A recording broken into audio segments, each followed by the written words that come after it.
So, here we are in 2025, a world more deeply enmeshed with technology than ever before. Our lives, from how we order pizza to how we diagnose illnesses, are mediated through screens and algorithms. It seems on the surface like the golden age for anyone who can speak the language of computers. And yet, a strange and difficult paradox has emerged, one that's causing a great deal of anxiety for a whole lot of very smart, very hard-working young people. Why, in a world so dependent on code, are so many recent computer science graduates struggling to find a job? This is a big, important question, so let's get into it. First, let's talk about simple supply and demand, which is maybe the most important and least fun type of story. For the better part of a decade, the message was clear and blasted from every rooftop: the world needs more programmers. And people listened. Universities across the globe saw their computer science departments swell to become the largest on campus. Coding boot camps, which were once a niche curiosity, became a mainstream phenomenon, attracting career changers from every imaginable field. Companies, especially the large and desirable ones, need a balanced team.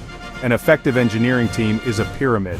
When the number of applicants for that base layer grows tenfold, but the size of the pyramid itself only grows twofold, you get an intense competition for every single open role.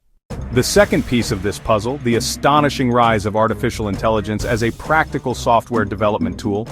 Tools like GitHub Copilot, Google Gemini CLI, and Claude Code CLI have become deeply integrated into the development workflow.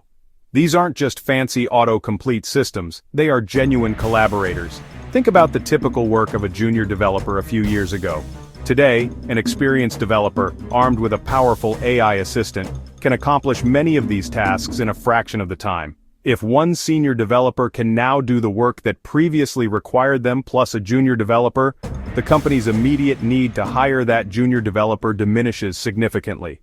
Let's cast our minds back to 2020 to early 2022. The COVID pandemic forced the world online in an unprecedented way. For tech companies, this was like pouring gasoline on a fire. This led to a period of absolutely massive gravity-defying hiring. Starting in late 2022, we've been living in the hangover phase of that party. Companies that had overhired began to course-correct through layoffs and hiring freezes.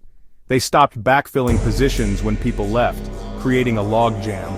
If the juniors aren't moving up, there are no open junior-level spots for new graduates to fill.